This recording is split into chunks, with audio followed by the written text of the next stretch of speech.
Let us start with Routing Information Protocol and open source shortest path first protocol. What is Routing Information Protocol? It is a dynamic routing protocol which uses hop count as a routing metric to find the best path between the source and the destination network. It is a distance vector routing protocol which has AD value 120 and works on the application layer of the OSI model. You might have a question, what is a hop count? Hop count is the number of routers occurring in between the source and the destination network. The path with the lowest hop count is considered as the best route to reach a network and therefore placed in the routing table. For example, if you want to go from Chennai to Delhi, now there are two paths available. Let us consider first you go to Bangalore, then to Pune, then to Gujarat, and then to Delhi. The second path is you start from Chennai, go to Bangalore, go to Delhi. So these are the two paths. Which path you will choose? Obviously the shortest path or the path with minimum hop count. In the same way, RIP prevents routing loops by limiting the number of hops allowed in a path from source and destination. The maximum hop count allowed for RIP is 15 and hop count 16 is considered as network unreachable. What are the features of RIP?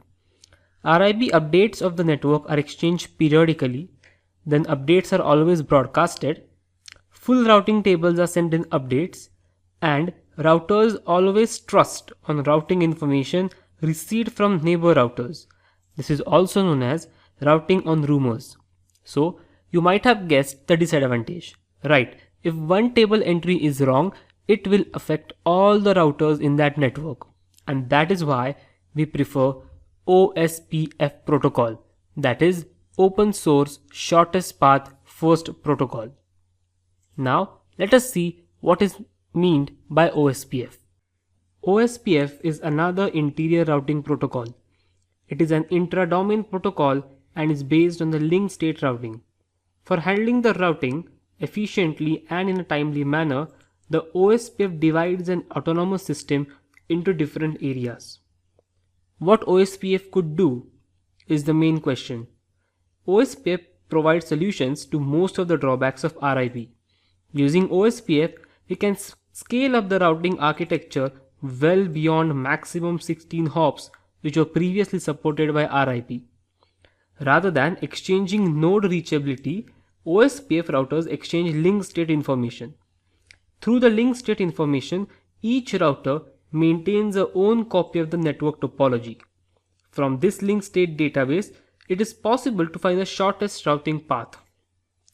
Now for those of you who are familiar with the OSI routing scheme, many of the features supported by OSPF are similar to the OSI's routing protocol.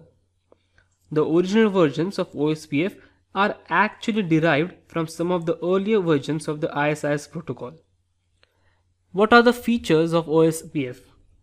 Type of service routing, which is mean it is possible to configure different routers to support different type of service requirements. The next is load balancing. When multiple routes are available, traffic can be evenly distributed over the routes. This would obviously result in a higher network efficiency. The next is subdivision of autonomous systems. It is possible to further divide the system into logical areas. This would improve the management of large autonomous systems. The next is security. The data exchanges in OSPF are authenticated.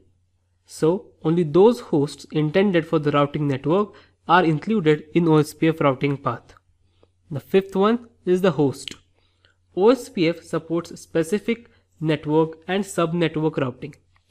And the last is that OSPF is an open specification.